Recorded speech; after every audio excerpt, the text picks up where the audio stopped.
അങ്ങനെ ഇപ്പം ഞങ്ങൾ അടുത്ത സ്പോട്ടിലേക്ക് വന്നെത്തിയിരിക്കുകയാണ്. ബദ്രിനാഥ് യാത്രയൊക്കെ കഴിഞ്ഞിട്ട് അങ്ങനെ ഞങ്ങൾ ഇപ്പം ഗോവിന്ദ് ഘാട്ടാണ്. ഗോവിന്ദ് ഘാട്ടിൽ ഞങ്ങൾ ഇത് ഹേംകുണ്ട് മൗണ്ടൻസ് ആണ് നമ്മൾ ഈ കാണുന്നത്. ഞങ്ങളങ്ങനെ ഹേംകുണ്ട് സാഹിബിലേക്ക് പോവുകയാണ്.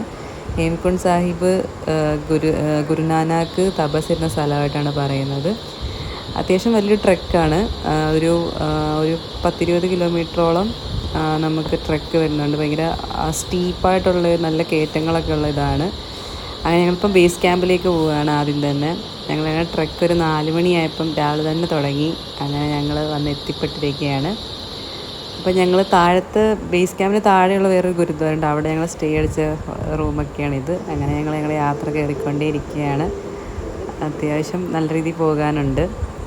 കുറേ ദൂരം എത്തിക്കഴിഞ്ഞപ്പം കുറേ നല്ല സ്പോട്ട്സൊക്കെ ഞങ്ങൾക്ക് കിട്ടി. ഞങ്ങൾക്ക് ആനന്ദശ്രുക്കളൊക്കെ വന്നു ആ സ്പോട്ടുകളൊക്കെ കണ്ടിട്ട്. ഭയങ്കര ഹേംകുണ്ട് മൗണ്ടൻസ് എനിക്ക് ഭയങ്കര, ഇവിടെ നിന്ന് നമുക്ക് വാലി ഓഫ് ഫ്ലവേഴ്സ് പോകാൻ പറ്റും. രണ്ടിനും ഒരേ ഡയറക്ഷനാണ്. എൻ്റെ ഫ്രണ്ട് അഞ്ജലി കണ്ടിട്ട് കരയുകയാണ്. അവൾ ഭയങ്കര ഇമോഷണലായി.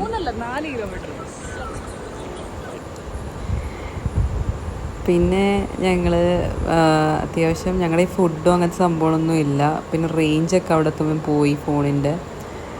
പിന്നെ ഞങ്ങളങ്ങനെ അവിടെ കടകളിലായാലും ഞങ്ങൾ ഈ പൈസയ്ക്ക് നല്ല പ്രശ്നമുണ്ട്. ഞങ്ങൾ ലിക്വിഡൊന്നും ഇല്ല. പിന്നെ എങ്ങനെയൊക്കെ കഷ്ടപ്പെട്ട് ഇവിടെയൊക്കെ നെറ്റൊക്കെ ഓടി അങ്ങനെ അവിടുന്ന് കുറച്ച് സാധനങ്ങളൊക്കെ ഞങ്ങൾ മേടിച്ച് കഴിച്ച്. കൂടെ ഞങ്ങൾക്ക് ഫ്രണ്ട് കുറച്ച് ട്രക്കേഴ്സിനെ കിട്ടിയായിരുന്നു.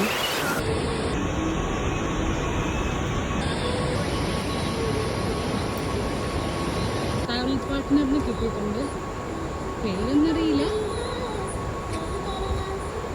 ഈ പട്ടിയൊക്കെ ഉണ്ട്. ഈ പുള്ളി ഞങ്ങളോട് കുറേ നേരം ഉണ്ടായിരുന്നു.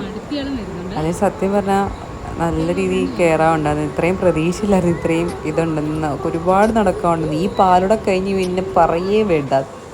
നല്ല ഇതായിരുന്നു, ട്രക്കായിരുന്നു. അങ്ങനെ ഞങ്ങൾ ഗാർഗി എത്തി. ഇവിടെയാണ് ബേസ് ക്യാമ്പ്. ഗാർഗി കണ്ടപ്പം ഞങ്ങൾക്കുണ്ടായത് മനസ്സമാധാനം ആരോടും പറഞ്ഞറിയിക്കാൻ പറ്റത്തില്ല. അതുപോലത്തെ മനസ്സമാധാനമായിരുന്നു. പിന്നെ ഞങ്ങൾ മൗണ്ടെയ്ൻസൊക്കെ കണ്ട് ഇങ്ങനെ നടന്നു. ഇത് ഇപ്പോൾ ഇങ്ങനെ കേൾക്കുന്ന പാട്ട് കേട്ടോ, ഈ പാട്ടാണ് ഞങ്ങളിപ്പോൾ 10 തൊട്ടിനും കേട്ട് കാണും. നെറ്റൊന്നും ഇല്ലാത്തതുകൊണ്ട് അഞ്ജലിയുടെ ഫോണിൽ ഡൗൺലോഡായി കിടന്ന പാട്ടുകൾ കേട്ടുകൊണ്ടാണ് ഞങ്ങൾ ഓടിക്കൊണ്ടിരുന്നത്.